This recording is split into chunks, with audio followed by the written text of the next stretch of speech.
آج جیسے کہ آپ نے دیکھا کہ عدالت میں جو حکومت کی اپیل تھی اس پہ فیصلہ دیا گیا، اور یہ فیصلہ اور یہ مقدمہ کیا تھا؟ یہ مقدمہ تھا بنیادی طور پہ پاکستان کے عوام کے جو اثاثے ہیں، جو اس ملک کی قوم کی امانت ہیں، ان کے خلاف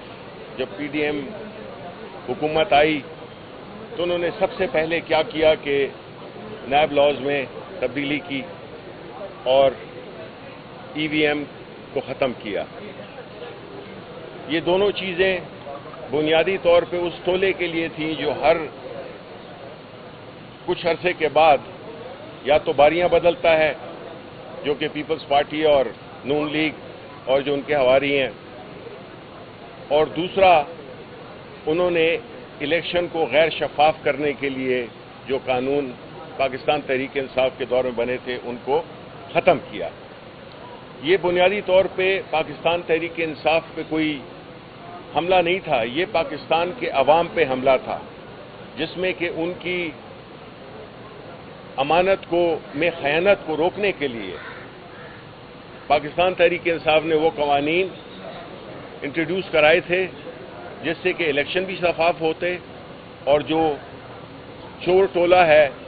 ان پہ بھی ہاتھ ڈالا جا سکتا۔ لیکن یہ بات ظاہر ہے کہ جو چور ٹولہ ہے، جو مفاداتی ٹولہ ہے، وہ ان کو یہ بات کبھی بھی یہ ہضم نہیں ہوتی کہ اس ملک میں صاف اور شفاف الیکشن ہو اور نہ جو ہے تو صاف اور شفاف اکاؤنٹیبلٹی ہو، احتساب ہو۔ آج کا جو فیصلہ ہے یہ بنیادی طور پہ NRO2 ہے، اور یہ حکومت جو بھی قوانین پارلیمنٹ کے تھرو اور پارلیمنٹ کے تھرو ایسے قوانین پاس ہو رہے ہیں جس طرح کہ آپ نے پچھلے دنوں میں بھی دیکھا ہوگا اور آنے والے دنوں میں بھی دیکھیں گے کہ یہ وہ فارم 47 کے لوگ ہیں،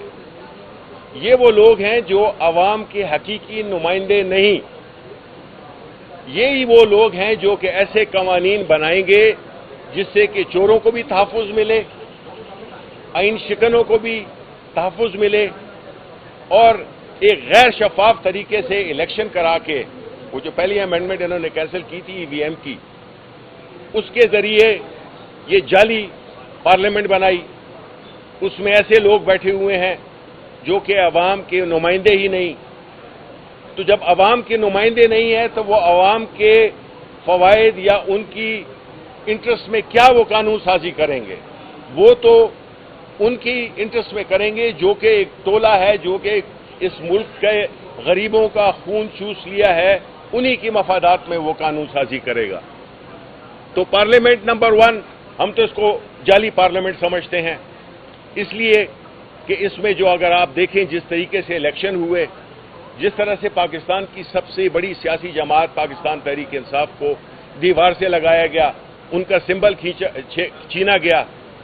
اس کے باوجود سلام ہے پاکستان کے عوام کو جس نے اکثریت نے پاکستان تحریک انصاف کے لوگوں کو، ان کے حمایت یافتہ لوگوں کو ووٹ دیا۔ جس قسم کی بھی بھونڈے انتخابی نشان تھے وہ ثابت کر دیا انہوں نے کہ جب عوام فیصلہ کر دیتی ہے، عوام کسی سیاسی پارٹی کسی سیاسی لیڈر کے پیچھے کھڑی ہوتی ہے تو اس کا مقابلہ کوئی نہیں کر سکتا۔ ہر طرح کی آپ جعل سازی کر لیں لیکن اللہ تعالیٰ نے آپ کو شرمایا۔ ساری دنیا نے دیکھا کہ کس طرح سے الیکشن کے نتائج تبدیل کیے گئے، کس طرح سے فارم 47 آیا، کس طرح سے بعد میں جو انتخابی ٹریبیونل ہیں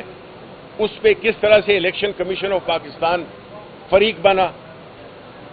اور کس طرح سے پاکستان تحریک انصاف کے خلاف ہر قسم کی ظلم و جبر اور غلط طریقے سے ان کو ہراساں کیا گیا۔ پاکستان تحریک انصاف کی خواتین کو، پاکستان کے عوام کی خواتین کو، پولیٹیکل لیڈرز کو جس طرح سے دیوار سے لگایا گیا وہ سب کچھ آپ کے سامنے ہے۔ اب یہ جو قانون بنا ہے یہ جو کل پاس ہوا ہے سینٹ میں، اس میں آپ دیکھ سکتے ہیں کہ کس طرح ایک سیاسی جماعتیں، پارلیمنٹ میں سیاسی جماعتوں کے نمائندے ہوتے ہیں جو کہ عوام کے نمائندے ہوتے ہیں، انہوں نے ایک قانون پاس کیا ہے کہ جو بھی یہاں پہ اسلام آباد میں جلسہ جلوس کرے گا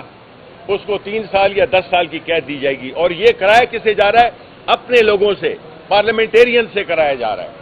لیکن یہ پارلیمنٹیرین اگر اصل نمائندے ہوتے یہ اس قسم کے قانون پاس نہ کرتے۔ NRO 2 اب دوبارہ رائج ہو چکا ہے، لیکن کوئی بات نہیں ہے، عوام پاکستان تحریک انصاف عمران خان استقامت سے اپنی سیاسی جدوجہد جاری رکھے گی۔ 8 ستمبر کو انشاءاللہ جو جلسہ ہوگا وہ پاکستان کی تاریخ کا سب سے بڑا جلسہ ہوگا، اور ہماری قانون کی بالادستی اور آئین کی بالادستی کی جو جدوجہد ہے وہ جاری رہے گی، اور انشاءاللہ تعالی کوئی ایسا پیدا نہیں ہوا جو کہ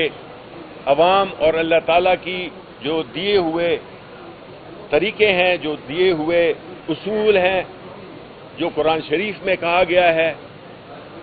جج کے منصب پہ بیٹھنا بہت ہی ذمہ داری کا کام ہے، اور ہم سمجھتے ہیں کہ جو اچھے افسر ہوتے ہیں، جو اچھے ججز ہوتے ہیں، وہ اپنی میعاد پوری کر کے اور شرافت سے اور عزت سے باہر چلے جاتے ہیں۔ اس لیے ہم یہ ضرور کہیں گے کہ جس طرح کی قانون سازی آ رہی ہے یا آئی ہے وہ پاکستان کے مستقبل کے لیے، پاکستان کے مستقبل، پاکستان کے عوام کے مستقبل، یہ تو لوٹ پھوٹ کے چلے جاتے ہیں۔ جو عام لوگ ہیں ان کی زندگی کو اجیرن مزید بنایا جا رہا ہے اس قسم کے قوانین سے، اور اس ملک کے اثاثوں کو لوٹا جا رہا ہے، اور آج جو ہے تو چور سینہ تان کے پھرتا ہے، اور جو شریف آدمی ہے وہ سر جھکا کے پھرتا ہے۔ تو جس ملک میں یہ ہو تو وہ ملک ترقی نہیں کر سکتا، اور نہ وہاں پہ کوئی فورن انویسٹمنٹ ہوگی۔ اپنے لوگ بھی جا رہے ہیں اور چلے جائیں گے جو رہ گئے ہیں۔ تو یہ آج کے دن کا جو فیصلہ تھا یہ بنیادی طور پہ NRO 2 تھا، اور ہم اس کو عوام کے درمیان یہ مقدمہ لے کے جائیں گے، اور الٹیمیٹ فیصلہ جو ہے تو عوام نے کرنا ہے۔ بہت شکریہ۔